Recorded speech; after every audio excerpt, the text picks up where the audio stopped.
Well, that's perfect. Should we just get That started? should. Yeah, that'll be grand Good. for that.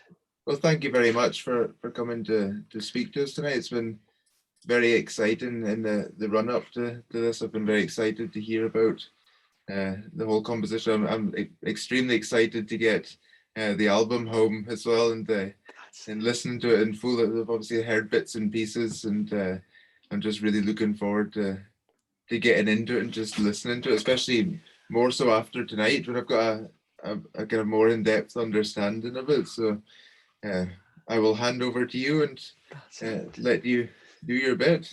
Yeah. Well, thank you very much. It's a total treat to be speaking to y'all. It's funny, when James first got in touch, I was kind of like, normally music tends to be me thing. It's what I spend most of my time doing. So speaking about things, I feel like I need to do some kind of declaration to start with that I am indeed no historian. You could almost definitely catch me out on 50% of what I call facts. But yeah, I thought I would just tell you a wee bit about what I've been working on. So generally, for those of you that don't know me, I can see some familiar faces. But I'm Graham Rorie. I grew up in Orkney and I moved into Glasgow to study traditional music and the fiddle about 7 years ago. And I've been writing a project called the Orcadians of Hudson Bay. And it's been something that's been really fascinating me for a long time.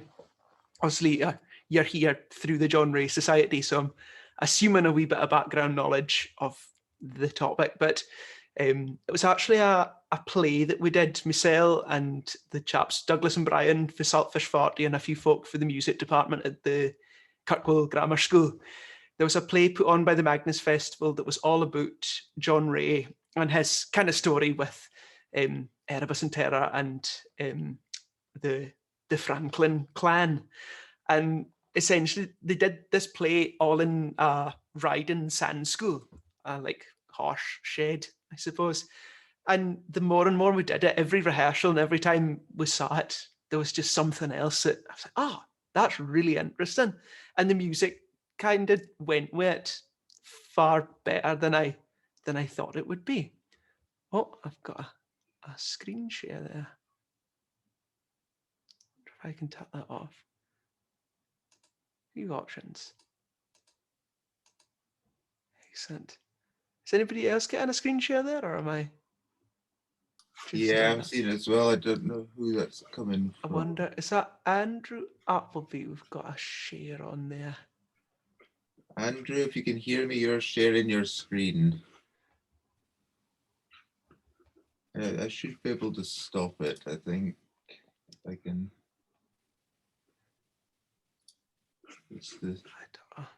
Wait a second. Yeah, stop sharing. There we are. Is that it? Unless you've got some good discount codes in your emails or something that we could all hang on to. So, essentially, that was the first wee step of me getting involved with the topic and starting to think about it in a musical way. And then when I went away to uni, we were kind of encouraged to just think about music and the different routes you could go doing with it. And there was a research project that it was to do with music, but it was to be music influenced by something. And I went through, to start with, I started looking at other folk that had written music about a topic. It's completely different to writing an album or a suite of music just to listen to. But it's got an awful lot of the same principles too. So I started off, there was a few really amazing acts that I'd kind of been inspired by to have a look at. And eventually from that, there was just folks saying things like, get really close to your theme, get to know the bits of literature and all the kind of bits and pieces that go with it, and note your ideas down, kind of have a constant thread of things as you're going, but not to be limited by the theme. Let the kind of the creative side, that's the thing that I tend to do rather than the writing side. Let that pass through. So you're using the theme to inform, but not necessarily, in this case, I was quite important that I didn't want to make it just a history lesson.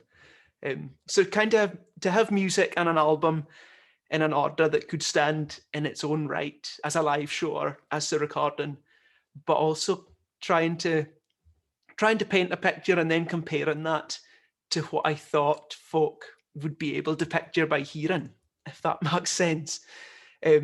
Because I suppose music generally, I always think of it as the creation and release of tension. It's in its most basic form. If you think of a scene in a film, if something's getting exciting, you're never ever going to have a car chase that doesn't have some form of music. You're never going to have somebody running from something that's not going to have that kind of dramatic feel. You're never going to have a sad, tear-jerking kind of moment that doesn't have a solo fiddle at the back of it. It just kind of it goes along with everything. There's a soundtrack to your lives right now. You might have a dripping tap that's creating a rhythm in the corner. You might have a boiler that's kind of humming away at a certain note that's responding to things. So music kind of essentially, you can never write one piece of music that's going to mean exactly the same thing to everybody. And I think that's what folk were saying by not necessarily being limited by the theme, but to use it to create your own part of it. Yeah, so that's a bit of the ins and outs. I'm fully aware that that could be very rambly. And if there's any questions as I go, feel free to fire them in. But I thought I'd speak about a few of the different tracks and just how I went about using the theme. So maybe having an idea or a person I wanted to write about, and then taking it to an actual finished score and piece of music. And the opener, I'm always, whether I'm doing gigs with the band Nos or solo things or listening to albums, I always think it's quite important to have an opener. You never necessarily want folk to click on an album. It's less important now that nobody has a CD player in their house. But if you click on an album, you don't want 2.5 minutes or something that's not particularly engaging. You want something that's going to kind of grab attention. And I thought the story of Fort Hope, so again, depending on how much folk have read about John Rorie, he built a stone house. When he started off on the expeditions, for those, I got this piece of information from Fatal Passage, the Ken McGugan book, and he built this house in, trying to think, Fort Hope. There was a specific area that was really handy, essentially, for him going off on his expeditions for mapping, and he decided that would be his base. But it was at a time quite early on when he'd moved to the mapping side of things rather than being a surgeon. So he wasn't adapt to building igloos and temporary structures. So he flung a couple of panes of glass and a massive tarpaulin in a rucksack and marched however many 1,000 kilometers to build this stone house. And they set it up, and it kind of had two ends. Essentially, it had a smoking end and a non-smoking end with this tarpaulin in the middle. Because John Rorie himself didn't smoke, but the fellas he had with him. And then he put this panes of glass he's carried. And there's still a bit of remnants of the house still lasting now. But it was the first permanent structure that was built in the area. And a bit of a legacy he's got. And in the album itself, funnily enough, I've got a copy here. But I don't know if you can see that. That's a kind of sketch of what's remaining of Fort Hope. And it's got a wee plaque on it, but it's literally just that's there. If that was a drawing by Jane Austen, she did a whole load of ones for that work, just to kind of put a visual to the music side of things. So from that, I was trying to go, what words or what ideas from John Rorie building this house to be his base could I convert into something musical? So I knew I wanted it to be the opener, because I kind of saw it as the start of a lot of his exhibitions. He would go there, get settled, stock up on a bit of food, get all kind of ready to go and set off from there. So it's not necessarily a literal telling of the story, but it still applies in that he was looking to start from that point. So I thought I might as well. And then it had to be engaging because it was the opener on a musical commercial kind of sense. But I also thought just kind of, like I was saying, creating a bit of tension. They had no idea what they were marching into. So something that could just feel like there's a big rubber band about to snap would create that kind of feeling, both for the story and for the purposes of the tape, as they say. So I'm gonna, hopefully, if it all lets me, I'm gonna push this button here. And this is a wee snippet from Fort Hope that I'll play. And yeah, now that I've told you that, you'll probably picture all the things I'm saying. But essentially, it was to be the opener that could kind of sound like you're setting off from something. So there we play that, and hopefully it comes through.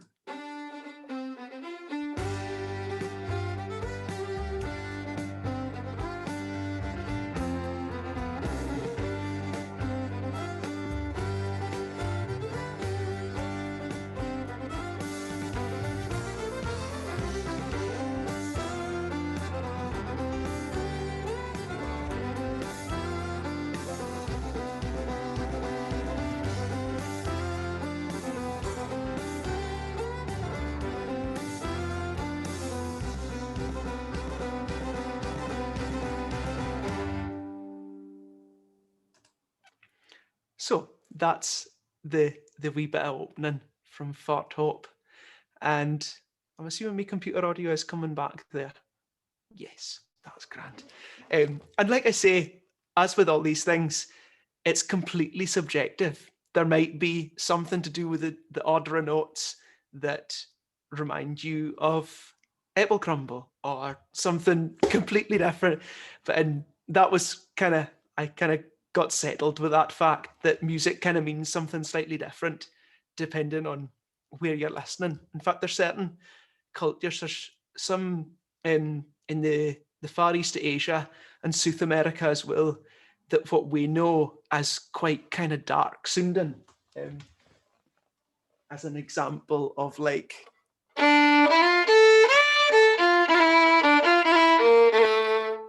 that kind of mysterious tones is their celebration music. But we've literally been brought up with that kind of major bright tonality means something to us generally through nursery rhymes is kind of where it's implied. But for a lot of folk, it's the complete opposite.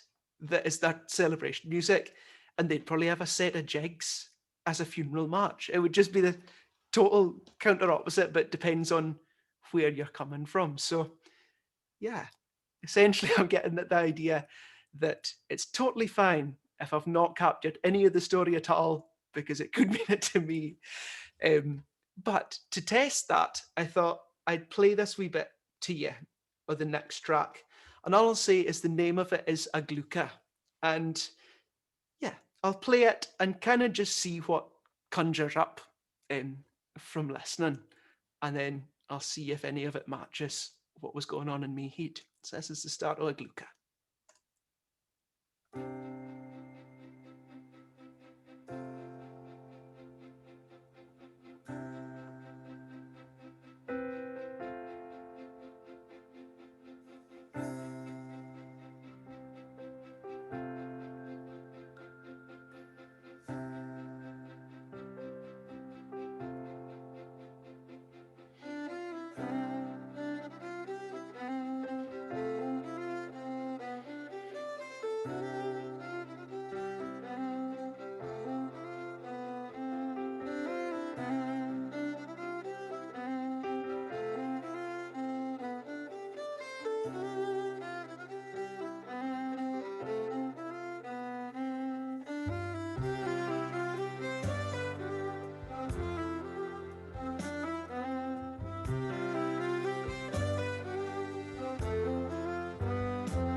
that was the opening of that one. And essentially, in me head, I was kind of thinking something quite kind of light and not too much going on, because a gluka is the Inuit word that was given. Firstly, I heard it as it was given to John Ray as a nickname for he who takes long strides. But as I read further into it, it was kind of generally used for a lot of European explorers in a metaphorical sense that they were far from home. But John Ray himself was, I think he's a fairly tall fella, and he was very good at walking in snowshoes. So it was both literal and metaphorical for the idea of being far from home. But for me, just with the textures and what you'd call musically as the timbre, or the the general instrumentation going through that, in me head, when I hear it, I'm just thinking, oh, a kind of crisp, cold morning, that crunchy sound of snow under your feet. And I kind of thought as well, being a fine arty fellow, that he did maybe stepped out into this forest for his big stone house, just going, it there was something about the textures that I wanted to create that. And by starting with just the one fiddle on its own, it's as close a musical way as you can get to having one person, because it's as similar to one voice. And then having Signe Jakobsdottir, a great percussionist that worked on the drums for the album, and she had this really, really nice cutaway with a xylophone at the start that's just enough to sound like, I don't know, raindrops, or to kind of create that picture. And hopefully that's roughly what it put across. But I was interested to see if that's kind of what folk heard without having any prior information. Because there's definitely techniques that you can guide folks' ears into that kind of idea. And without going too musically in depth, I could sit and rant about tonalities and why certain intervals, I will maybe come on to that after, but there's a whole load of technical ideas, but taking a step back in the writing side of things can make it much clearer than going too in depth and too small a section to be focusing on. And for the next one that I'm going to play, it's called The Last Calling Part. And it was one of the first tunes I wrote for the project. There was one night I'd been out at a session in Glasgow and playing some tunes. And when I got back, I don't know if I'd been speaking to somebody about, like, maybe somebody fake Canada that I'd been saying about the links, or it was something on that lines, but I'd written down, mind on to have a wee look at that, because that could be something to write music about. And then I wrote this tune and went, that's going to be great. I'll get right stuck into that. And it was on its own for about 2 years, just this single tune.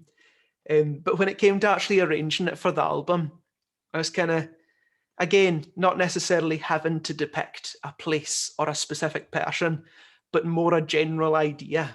And it's what was written about strumness. I thought it was quite a poetic way of saying, calling it the last calling part rather than the last part of call. I just thought it was an interesting way around that they'd written those words about strumness, which is, of course, the tune that all the ships were stopping at on their way to go.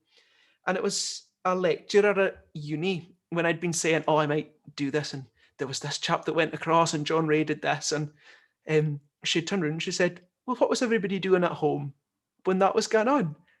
And I'd gotten totally soaked up by, they were away doing this and that. And I suddenly dawned on me, I said, there'd have been an awful lot of folk sitting at home going, well, that's us for 2 years then, looking after all of this. And I wanted to have something that kind of reflected that. And in this tune, I thought it's almost using the same musical idea, but with two different coats on, essentially. It's the same thing that was happening to this folk, but on one hand there was folk going, this is really exciting, I'm away to make me fortune in Canada and sell loads of beaver skins or whatever. But on the other hand, there was the folk at home going, well, this is us for the next 2 years. will mark this work kind of thing. And I wanted to use the same musical idea to then portray that there was two different takes on it, essentially. So this is the two halves, and it was just the rhythmic change in the backing that kind of gave it that shape that I'll play through to you now.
So that was the kind of two different halves. Again, quite like a glucka, the solitary fiddle doing that. Boom, dee, be at and dee dee dee do.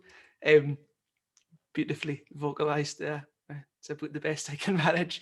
But the solo instrument taking that as this is us at home, and in a kind of daft way, everybody in with some drum kit for we're all in a big boat and we're away to Canada kind of idea. But it's exactly the same melody, used just surrounded by different elements. And it's something that I've come to realize, similar way to what I was saying about how different notes can mean things to different folk. Our ears are drawn to patterns. Any kind of consistent noise is quite appealing to our ear. Random noises we don't pick up, but as soon as there's a kind of solid, consistent rhythm or familiar set of notes, it draws the ear in more. So I thought just having that theme running through that tune, I have been told that tune is remarkably similar to the theme from Dallas, but that was well after it was written, and I don't remember Dallas, so I'm just going to run with it. But it's the same idea that I'll probably have heard that at some point, and maybe folk think that tune's nice because it reminds them of Dallas and their tea time viewing. I don't know. But yeah, that was the story of the last column part. And yeah, using two rhythmic ideas, but the same theme to present an idea. And it's just these kind of really straightforward musical ideas. There was nothing that I wanted to kind of get too honed in on or certain notes. It was just to kind of create an idea that went with a track to do it. And for the next one, part of it arrived through necessity. I'd written the stuff for the Celtic Connection show. We debuted it at Celtic Connections, and then over the lockdown, I kind of refined it and did bits and pieces, and realised I couldn't speak for quite as long on the album, so I'd have to add some more actual music of substance. And I added this one, and I knew I needed another type of tune. I had plenty slow stuff, that was fine. I had a couple of sets of jigs, that was all good. But from a musical suite point of view, I needed something that would be a bit more varied, because it would be all very well the album relating to all the stories, but at the same time, it's got to flow and have ups and downs to make the whole thing work together. So I found the story of Andrew Bannatyne, and he was a chap that he went out to Canada. He was born in South Ronaldsay and grew up in Stromness, and then he went out to Canada, and he only worked for a short time for the company, which I didn't find many stories about folk that just kind of did one stint and left. But instead of going back to Orkney, he settled in a place called Red River. And it was originally set up by the Earl of Selkirk for Highland clearances for the mainland. And Andrew got settled there and set up as a dry goods merchant. But the Hudson's Bay Company were really annoyed at this. And they had a total monopoly at the time. They were selling everything. So they had him arrested for the sheer cheek of setting up on his own. And just through reading that, automatically, I kind of pictured him as being a wee bit mischievous, which started the cogs turning musically for something that was a wee bit more kind of snappy and trying to mimic a mischievous nature in the music. So I thought a Strathspey would probably sit with that. And for those of you that aren't as familiar with Scottish music, there's a type of tune called a Strathspey that's got loads of really short, snappy rhythms. So they've got loads of that. But that kind of reminds me of Nippy Burns.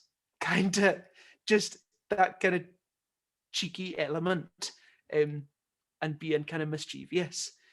So I thought that kind of tune would work great for him. And then, as I was saying earlier about how there's never a film with a car chase that doesn't have a soundtrack to it, because it just needs that. I thought having a tune that kind of resembled him running away for the Hudson's Bay Company straight after it would work out all right. So yeah, this is me mischievous take on Red River.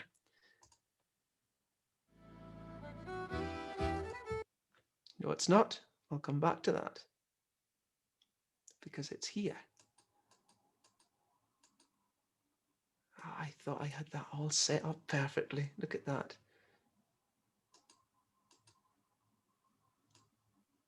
This time, this is it.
And that was the Red River, and the idea of Andrew Bannatyne sprinting across the frozen north, trying to get away for the Hudson Bay Company. So again, no particular, don't know what's going on outside there. nothing that was really, really obviously tied musically to Andrew Ballantyne, but just kind of reading and trying to find out a wee bit about his character, that I thought that could go in. And when I was doing the work for uni, I'd found a few different folk. There was William Thomason that I'll come to after, and a lot of folk were writing about him. He'd grown up in South Ronaldsay and went out and became a chief factor, and then set up the trading part of Edmonton, which is now relatively major on the grand scheme of things. But he left his fortune then when he passed. He came back to Orkney and he built a house and a secondary school on South Ronaldsay as Thomason's Academy. But when I was reading some journals and things, a lot of folk described him, oh yeah, he was very generous and gave all this money, but he was really kind of grumpy and crabbed all the time. So he needed a minor tune and something that was a wee bit more kind of, and yeah, you're kind of almost trying to create a personality of these people or tell a bit of their story in 3 minutes. But there's, yeah, I'm seeing a chat coming up there. Andrew Ballantyne related to R.M. Ballantyne. I think his name's kind of confusing because it was put as Andrew Graham Ballandon Ballantyne. Was it? Yes, Ballandon Ballantyne. And he was very tricky to track, actually. There must have been some connection because he did settle out there and stayed in the area of Red River. And eventually he ended up making a pile of money. And eventually when Manitoba became a state in Canada, he had the most commodious house in Winnipeg, according to the journals. And it was the only place that they could hold the Parliament of Manitoba because he had a couple of spare rooms that they could all meet in. So he did pretty well for a chap for the Hup. And he ended up, then there was a big land crash and kind of hyperinflation that hit in the late 1800s. And he lost all his money and got left with just about nothing, which is a bit of a shame on him. But the Hudson Bay Company would have been quite happy with that. He'd have gotten his comeuppance. But yeah, so I've done the mischievous bit. I'll scroll that back to where it should be, and then it's on Kosh. So, as well as loads of people that I found really interesting to write about, there was a couple of different just general ideas. And the one was the York boat design. I don't know if any of you have come across, but essentially there was a design based on a Viking longship that Orcadian boat builders took across to the Hudson's Bay Company, and they were really good for shallow water lake travel. So obviously Hudson Bay is kind of in the middle of this landmass, and between the trading parts, it was just lakes and kind of narrow rivers that they all entered into the bay eventually. So Orcadian boat builders were really popular, and this York boat design made for the York factory, where John Ray was based for a time as well, became really popular, and they used them all over. And they still have York boat days where they race them and have kind of events and things. So I thought it was quite a nice lasting legacy of an Orcadian idea that made its way out and stuck. But I was trying to think, when I read about that, I was obviously going, this is great. That would work perfectly. But who on earth do you put the design of a wooden boat into music? So there's a few other folk. There's a chap that you might have come across called Hamish Napier, and he wrote a whole suite of music called The River. And he used loads of really interesting ideas, both harmonically and rhythmically, to give the idea of water, which is quite tricky to do. You spend your life trying to keep your musical instruments away from water at all costs, but to get them close to it was a really clever thing. And I'd noticed in part of his, he used the idea of a canon. So it's essentially one instrument starting in one place and then another copying the line right after each other. A famous one being Pachelbel's canon, that's kind of played at everything and hated by cellists everywhere. But yeah, I kind of used the idea of canon to just present this swirling idea. And then again, because I was saying about music being this creation and release of tension, that kind of being the mouth of the river, getting itself into the bay at the end. So much to Kristen Harvey's disgust, actually, I presented her with the second part. So I played in time in the place I wanted to be because it was the easy bit. And I says, Kristen, that's grand. I've got this new bit for you to play. And it's quite tricky because she's trying to listen to me part, but stay 2 beats behind. And it swirls and swirls for ages before it stops. And yeah, it became a running theme that if there was any bits that I was finding too tricky, I would just pass them on to Kristen. And that worked great for me. But yeah, this is York Boat. And see if you can see who you'd feel seasick to the top of this one.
So again, that was the general idea with that one, was to have this swirling moment that eventually released. Yeah, it's funny. I was very aware that that's who it kind of imagined in me he'd, but I'm always interested in how much it translates, just because music's such a subjective thing. But there's a few kind of general rules that work really well. Mainly being happy and sad sounding things. And I always like music. There's something about it in certain points that you feel like you need to tap your feet, or you need to move in some way. I'm not a particularly big dancer, but there's just a moment when music's in a room that you can either create something or not. And it's something that I tried to get kind of running through. It gets exhausting if it's all the time, but if you can have it that it just appears at points that hooks you back in, I think it's quite a powerful idea. And for this one, I still get really wound up when I tell the story of Erebus and Terror at like the live streams and things. In fact, I was saying the other day, it's all been pre-recorded for the Orkney Folk Festival this weekend. As the launch of the album, it's on Saturday afternoon, and I go off on a tangent for far too many minutes about who wound up I am about the fact that John Franklin still has a plaque in Westminster crediting him with something that he had very little to do with. And it's yeah, I thought the music needs to kind of put you on the edge a bit. It can that way that you can have an idea that just doesn't sit that well with you. So I thought the start of this track needs to put folk on edge a wee bit and go, for some reason that doesn't sit the same. So for Erebus and Terror, I just kind of made it a bit mental to start with. Just going to get to the right point here. And yeah, something quite jarring, but also the kind of menacing idea, these two massive boats, O Erebus and Terror, that were on that Franklin expedition, kind of coming out of nowhere, coming out of the fog kind of way. Um, yeah, I never got contacted about use of it in The Terror on the BBC. It must just not been out soon enough, but I don't know if that kind of dramatisation would suit this at all. And I'll stick by that. So yeah, I was kind of thinking with this one, again, nothing particularly complex, but does it make me feel on edge? Is it kind of dark and menacing? And does it create a bit of a mood of these big imposing boats? We'll see if it does that.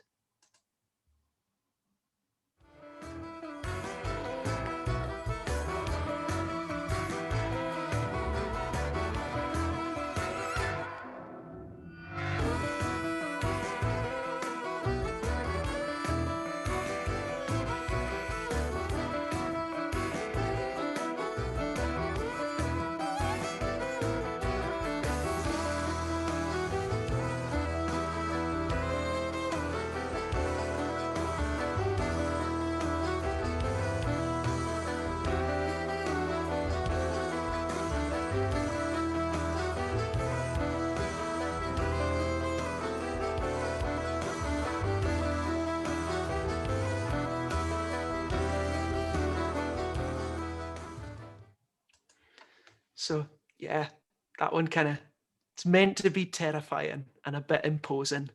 But yeah, it's funny who just changing the mood and having that darker feel. And when we're mixing it as well in the studio, we kind of deliberately took that nice bright fiddle sound and just kind of hauled a lot of the life out of it with a lot of things we could do on the computer and just really made it raw. And Signe on the drums as well. She came in and I'd kind of given her free rein. I says, I'm no a drummer, but if you can kind of impart your feeling in the same way as I was doing with who does that story Mark me play and write, the same for her in that I was kind of wanting her to play the percussion from an informed place because it was coming from a theme. And she came in, we kind of had the luxury of a spare couple of hours, and she had these metal discs. And she went, I was just thinking when you were saying about the two big boats and them being quite industrial, I've got this two metal discs that I could just set on the floor and thump for a while.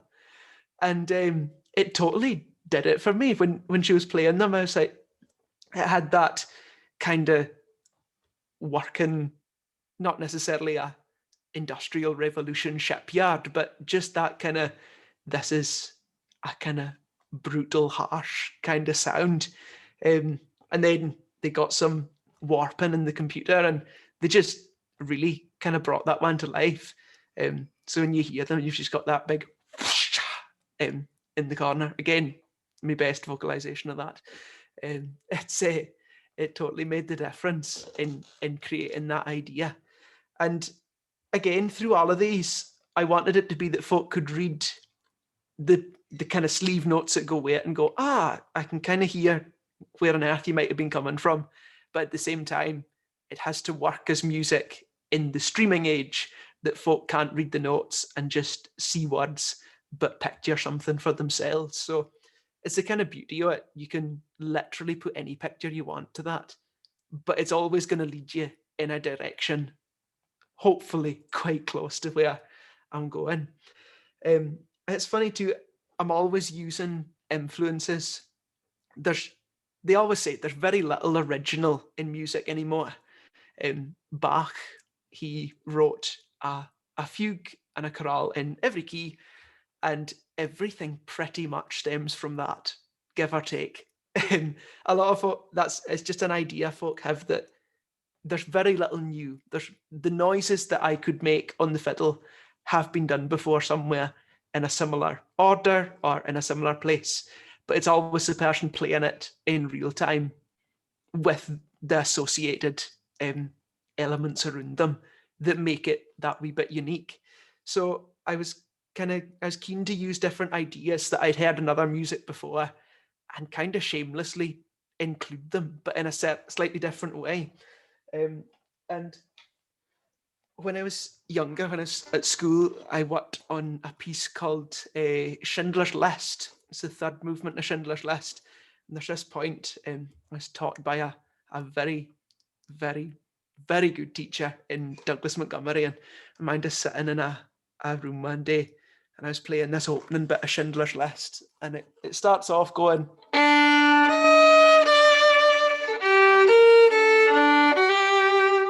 From the film.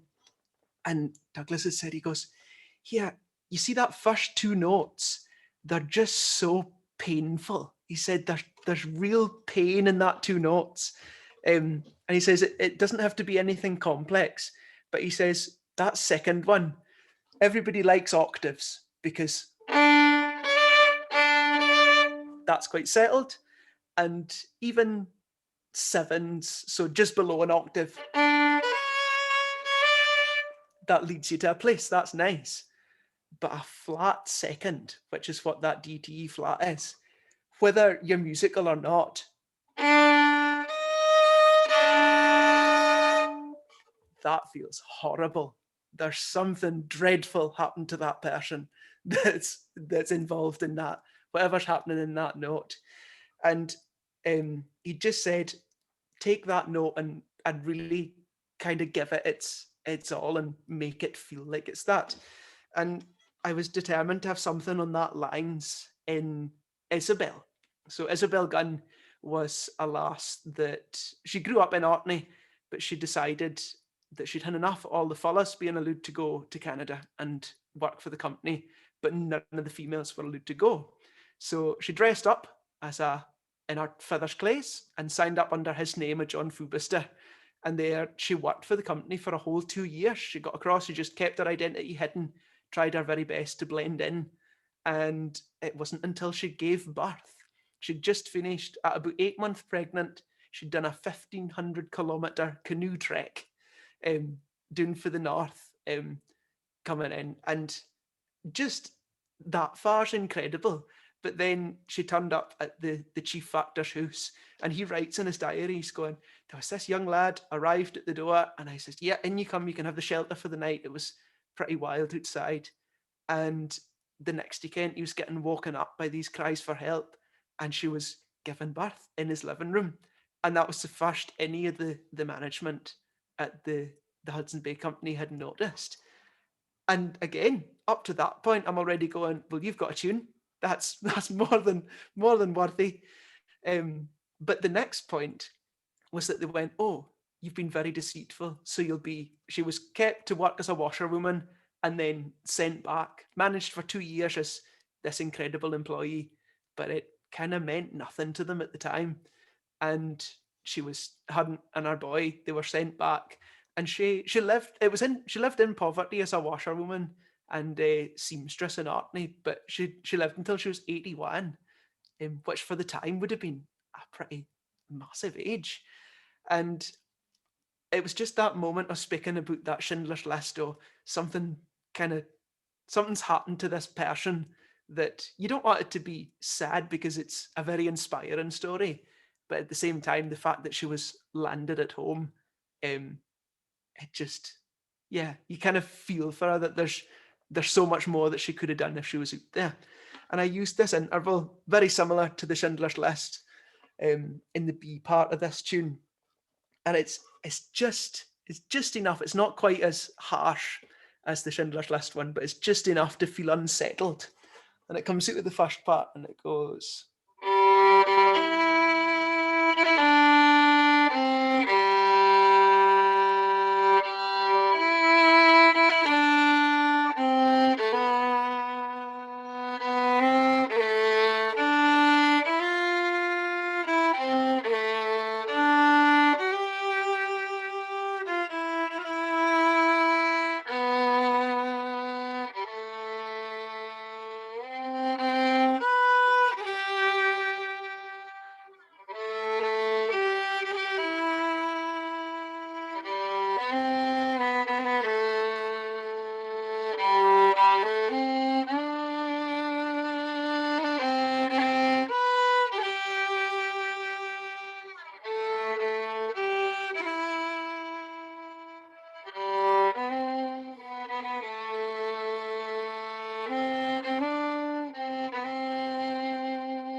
I just thought it's pretty much solo fiddle on that one with a wee bit of piano.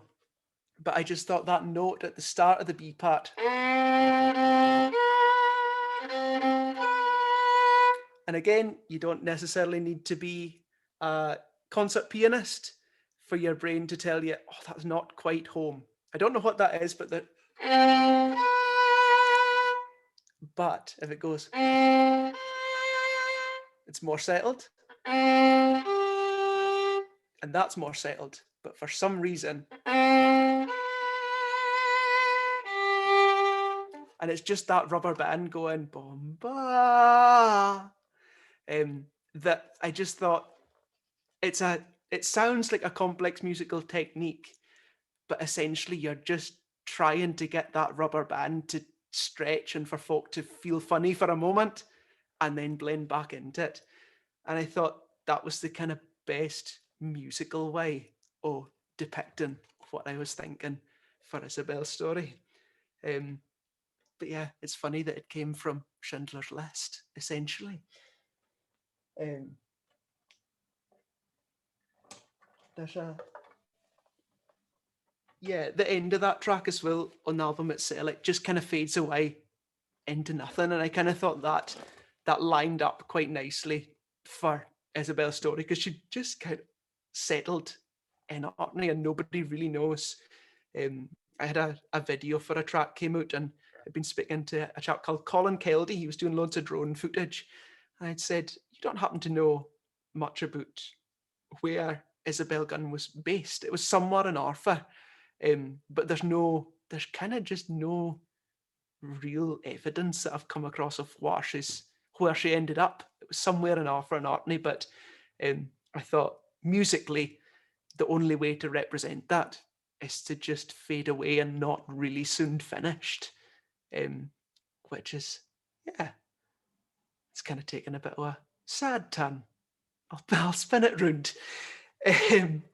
But essentially, that was where I was coming from for that one. And the last track, I'd kind of brought everything together. And again, it kind of came out of not a commercial setting, but for the gig itself, I was having the quintet for Quebec, Levant du Nord, came on, and we did some sets together. And they have this amazing tradition through Ontario, which is right kind of on the side of Hudson Bay, and a place that they actually say a huge amount about Orkney fiddle tunes.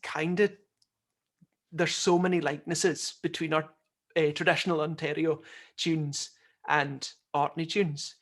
And they have this pattern that they do with their feet. I'm not going to tap your feet up on the desk here, but essentially it kind of sounds like, and that's them hitting, they go heel, toe, toe, heel. And they do that as they're playing the fiddle.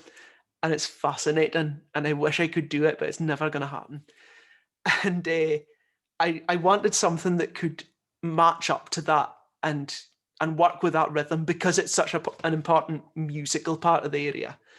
But also I wanted something, I've written here, something that was inherently Orkney, something that just felt like Orkney tunes, so much so that they could have been there they could be 100 years old and have been played in village halls for years.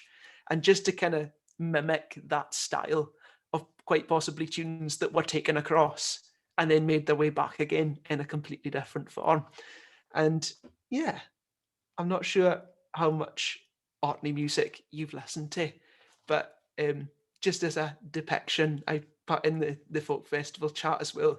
I see this one. Anybody that's been in the Strumness Town Hall on folk festival weekend, and there's a whole load of folk in the upper kind of rafters of the town hall in the old church building, and then it's rocking in the downstairs too. I just kind of picture this set as suiting it quite well, so I'll play a wee snippet of that.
So yeah, I thought that would be the kind of ideal roundup, just to a live gig, because it would have that kind of energy and feel of going through the story. It bookends with Fort Hope, that Fort Hope kind of has that a bit of tension, and we're about to set off on something, and that big beast of a card at the end of that set gives complete closure.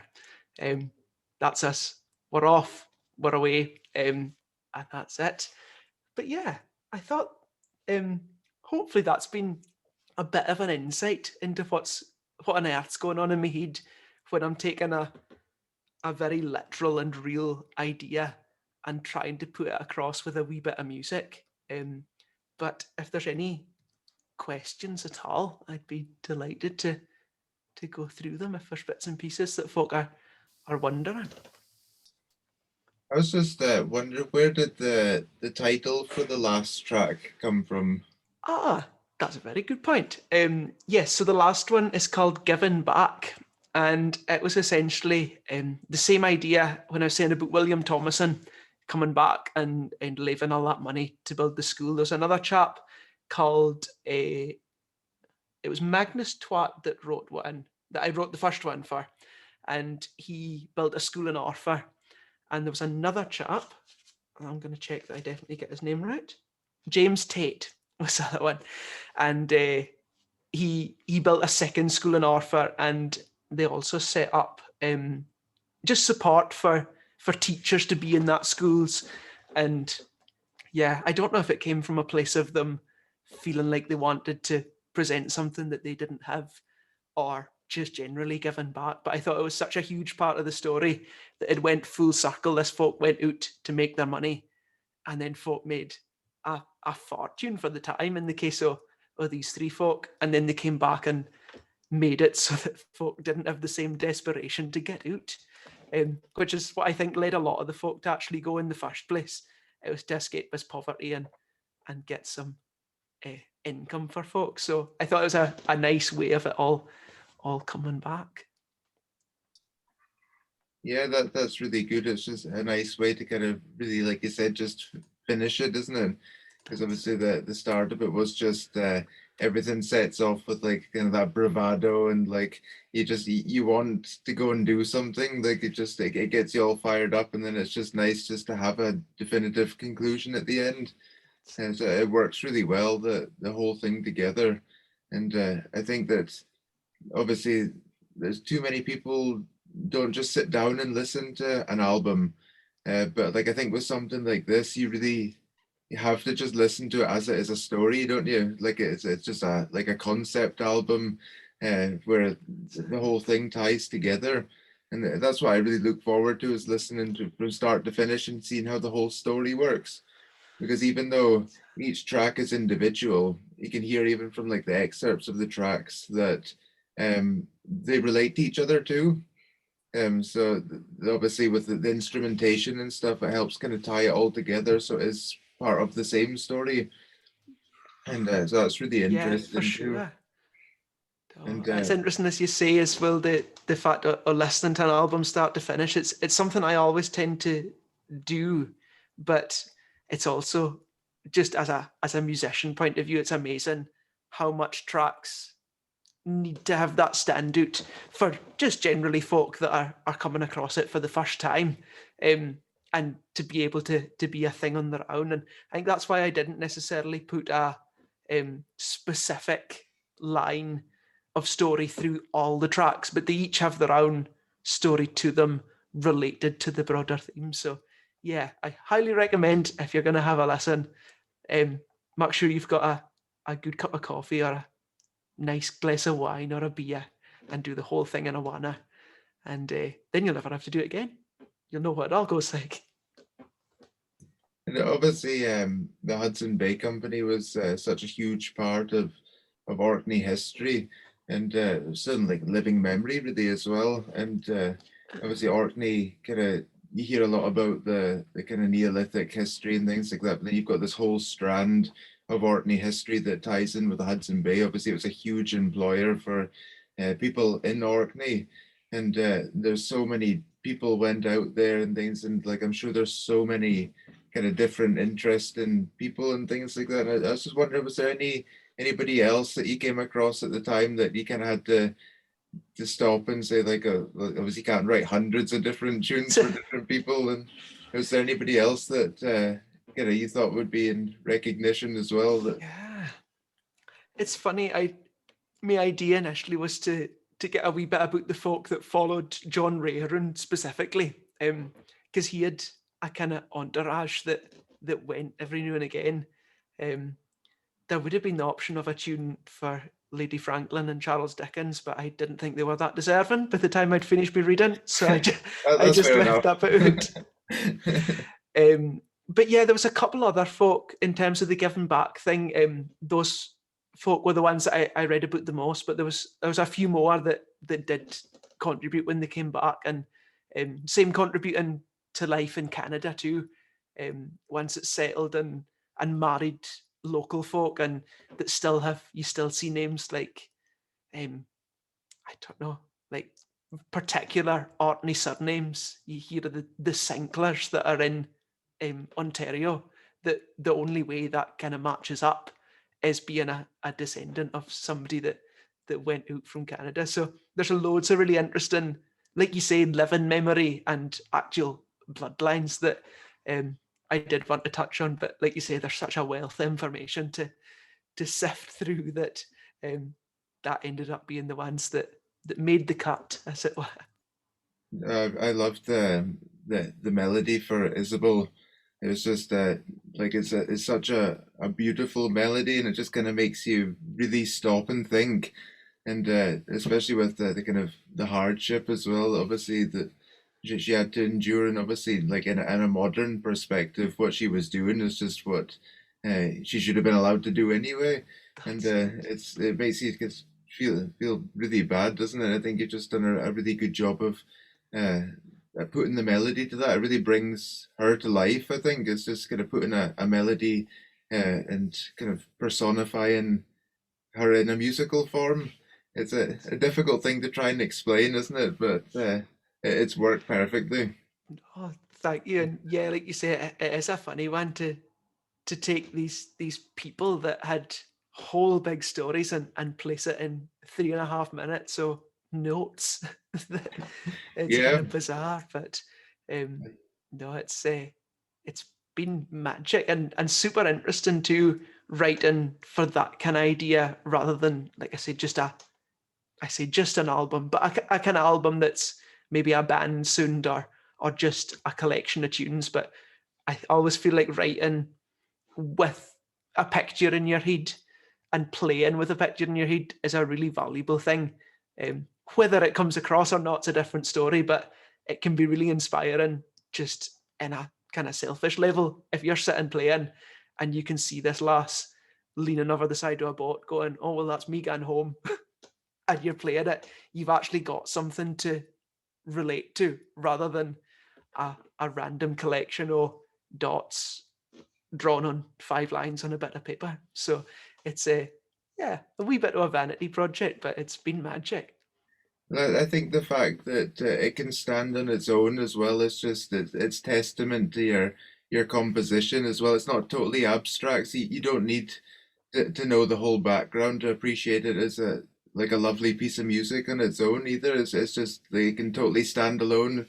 Or once you've got the story, it adds extra meaning. But certainly, it doesn't need that to make sense. I think to anybody, I think anybody that would listen to it even without the background would be totally moved by it. They know there was more to that. And I think that once you immerse yourself in these stories and you really kind of start creating something with the passion that you have for that subject, it comes out naturally, doesn't it? It's just For that's where the passion is, and if you get passionate about it, then the product will follow it, doesn't it?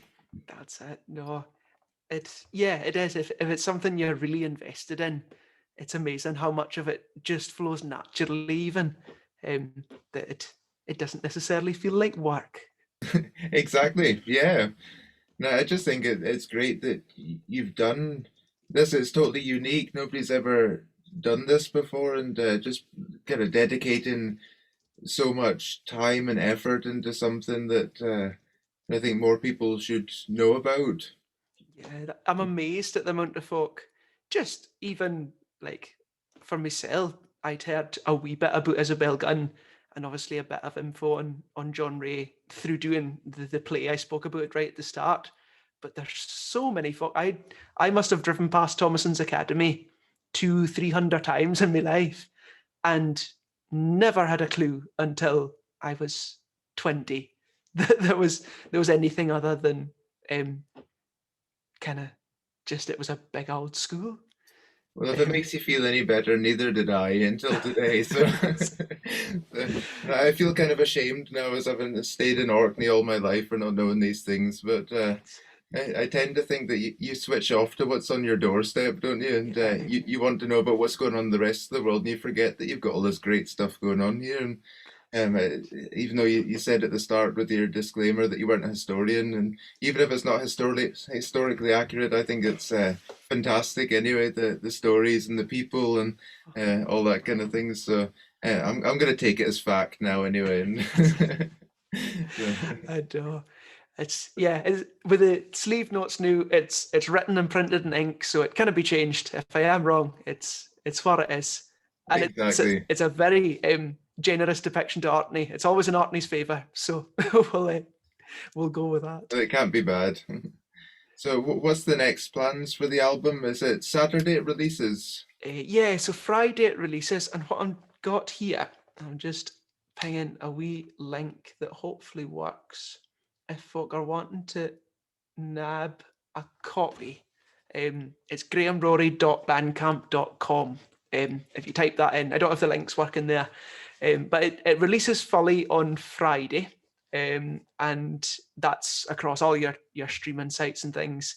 And then we've pre-recorded the whole album start to finish for the folk festival to come out on Saturday afternoon.